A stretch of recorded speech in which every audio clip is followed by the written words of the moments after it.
Greetings, guitar fanatics. Welcome back to the channel, or welcome to the channel, whichever the case may be. You know, as you make your way forward in your musical journey, occasionally you'll come across a concept or a piece of information that will cause you not to only make a huge leap forward, but it can also tie things together so that the big picture is permanently altered for you. I would say that for nearly every musician, learning to harmonize the major scale is one of those concepts.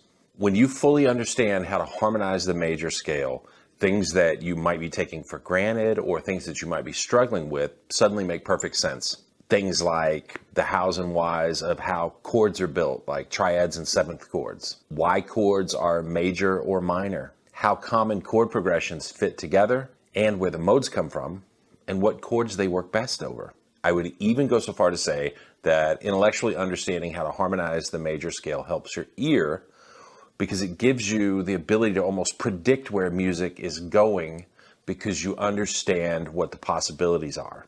In this video, I'm going to show you how to harmonize the major scale and how to use what you've learned to learn songs faster and to play better guitar solos. This video is going to be a little different for me because there's not going to be a lot of guitar playing, but it might be the most useful video that I'm ever going to make. Before we get going, please like the video, subscribe to the channel, and let's get busy.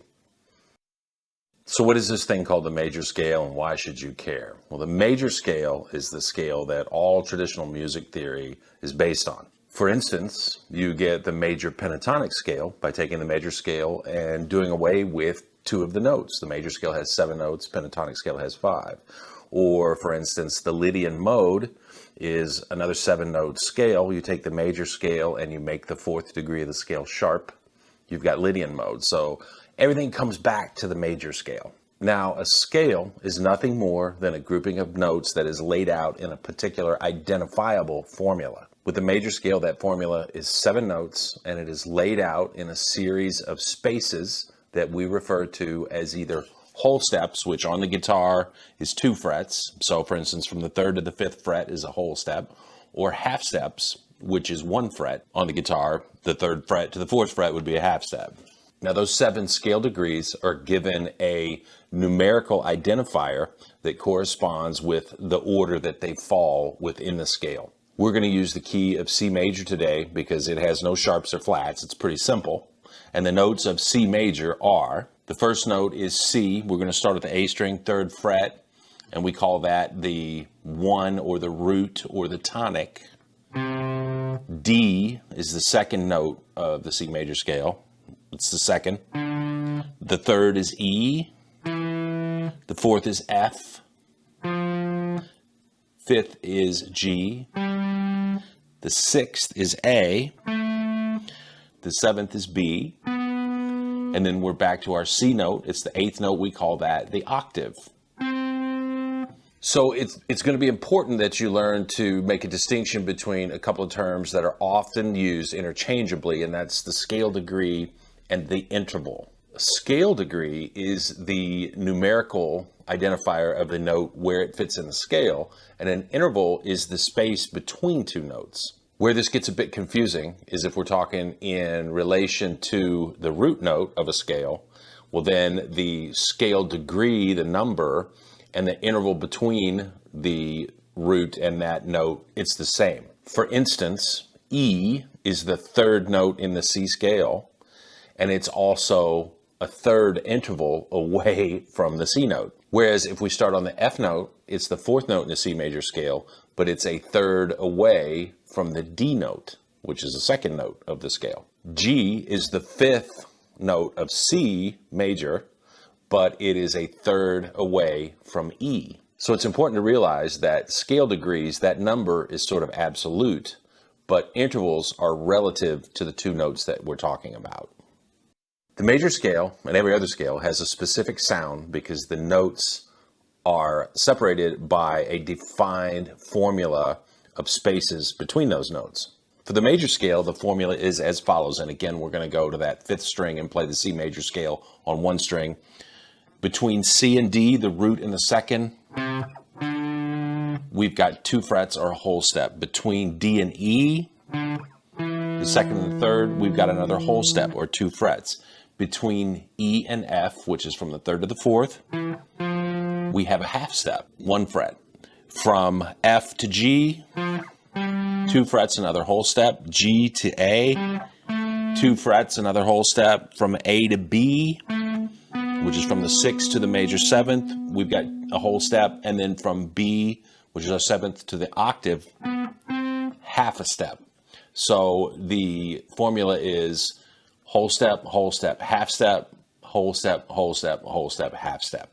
Now, the purpose of this video is to give you practical music theory, not do a music theory deep dive. But it's very important to know a few things about intervals, how they're named, and how you can move them around to suit your musical needs. Let's look at some combinations of notes and how we would go about identifying them. To sum it up, we just count across the number of letters or the number of notes that we're talking about, and that becomes the numerical identifier for the interval. For instance, if we're looking at the notes C, D, and E, that's 3 notes, so we would say that E is the third of C. That's a third interval. If we span from C to A, we've got C, D, E, F, G, and then A. That's 6 notes, so A is the 6th of C. This gives us what we call a generic classification. It's generic because we should also learn that the 2nd, the 3rd, the 6th, and the 7th can be major or minor. And so we've gotten more specific, and that's why this is important. An interval can be perfect, it can be major, it can be minor, it can be diminished, it can be augmented. And we're not going to get into all that today. That's not the purpose of this video. But it is very important to know that we can give it a general or a specific classification. For instance, if we go back to that example of C to E, C, D, E, so E is the third of C, that is a generic classification. To get more specific, the distance between C to E is 4 half steps or 2 whole steps. If we have 2 notes that are 4 half steps apart, we refer to that as a major third. So that's the specific classification. How about the notes D, E, and F? So in the case of D to F, we're going from the 5th to the 8th fret. That's 3 half steps. Notes that are 3 half steps apart are referred to as a minor third. So that's the specific classification. One other important distinction: if we play 2 notes separately, we refer to those as melodic intervals. If we play those 2 notes simultaneously, we refer to them as harmonic intervals. I wanted to get you a little bit familiar with major and minor harmonic intervals because that's how we're going to build chords. We're going to stack together notes in different combinations of major and minor thirds to harmonize each note of the scale. We're first going to start with 3-part harmony or a triad on each note of the scale. And then later we'll get into 7th chords, which is adding a 4th note. So here we have the C major scale, each note with its numerical identifier, and we're also showing the spaces between each note. Now, let's build a triad on the root note, or C. Remember, we're going to build a triad with third intervals, so if we start with the root note C, and we move up a third, we've got the E note. So our first third interval is C to E. Now those notes are 4 half steps, 2 whole steps apart. So 2 notes that are 4 half steps apart we refer to as a major third. Now if we count 2 notes over from the E note, we get G. E and G are 3 frets apart, 3 half steps. So 2 notes that are 3 half steps apart we refer to as a minor third.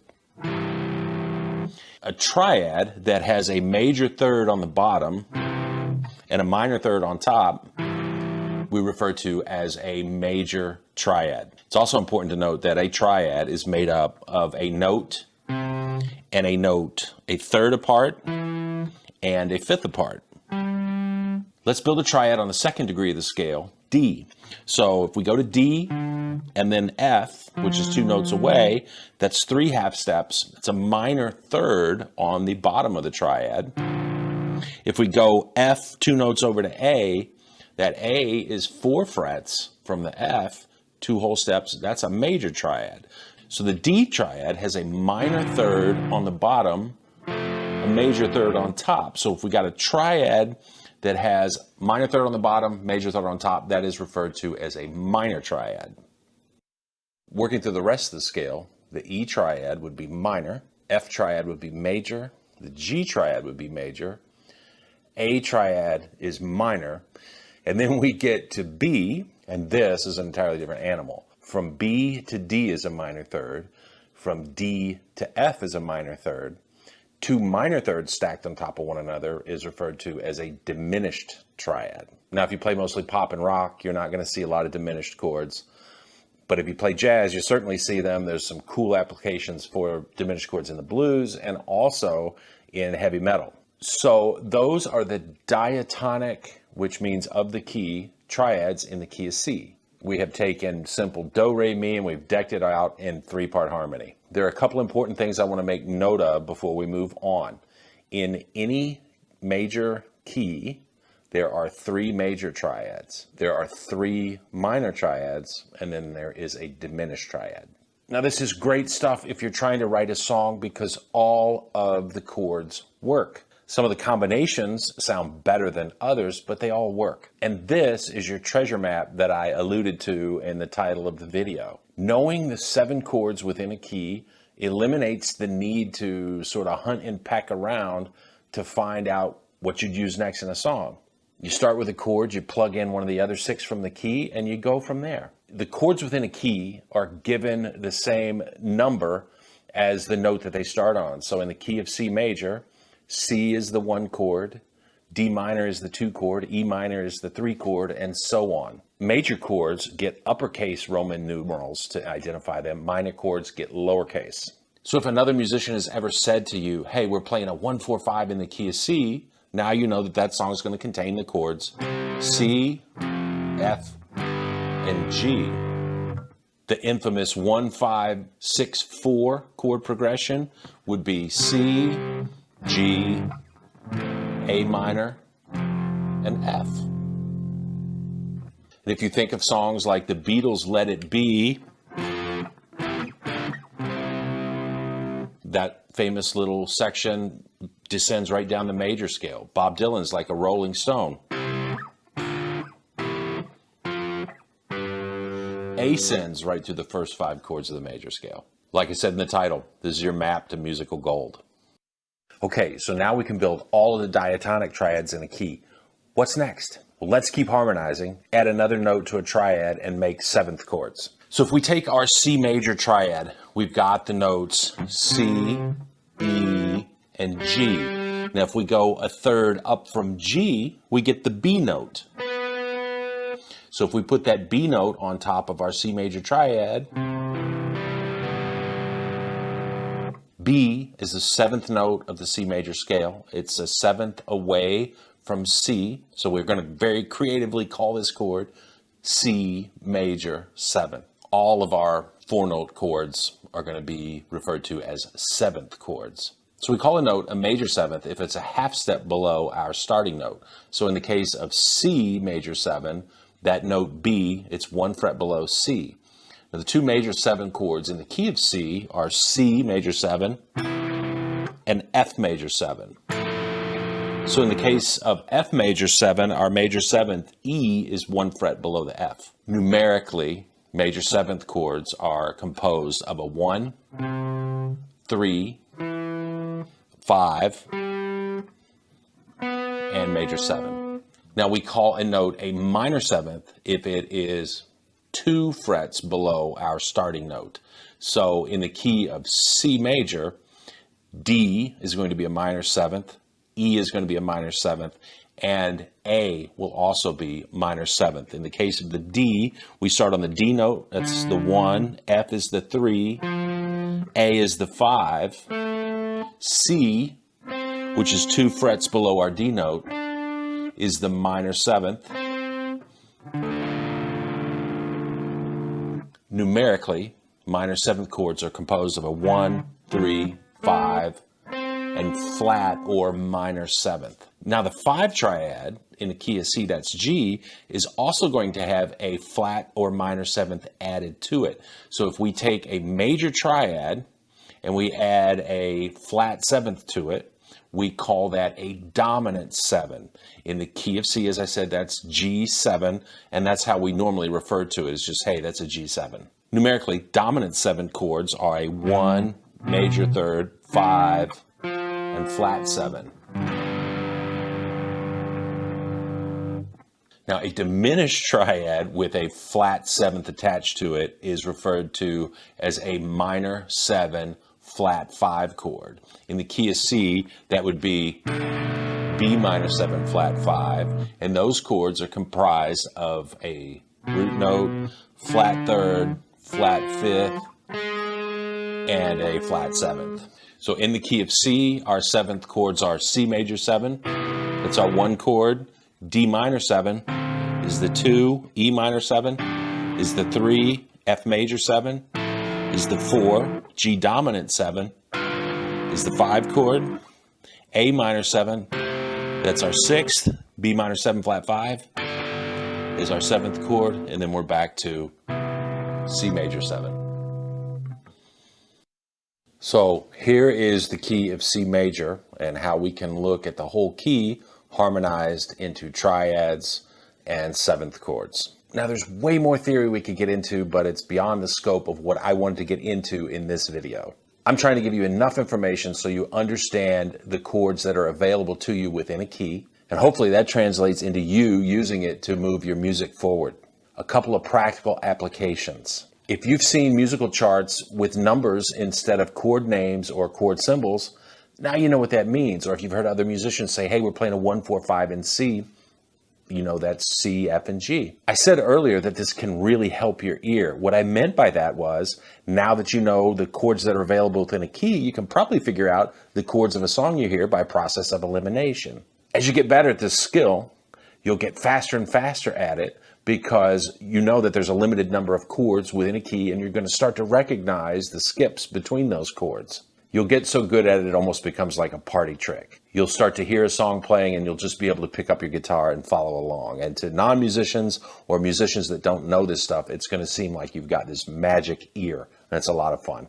There are also major applications for soloing over chord progressions. There are modes that correspond with each degree of the scale. And you can, of course, use a chord's arpeggio to have some information to start a solo over that chord. But you can mix and match arpeggios and even pentatonic scales from other chords within the key over certain chords. For instance, E minor pentatonic sounds great over a C major 7 chord. And an A minor 7th arpeggio sounds great over an F major 7th chord. Again, some combinations sound better than others, but they're all notes from the same key, so ultimately there's a relation. I really meant it when I said that this is maybe the most important thing that any guitarist or, well, any musician can take the time to get their head around. Spend some time or maybe a lot of time working on this stuff. Apply it to all 12 keys, see how far you can take it. Thanks again for watching. Please like the video, subscribe to the channel, and as always, you keep practicing. I'm going to keep making videos that are going to help you make sense of soloing. Bye.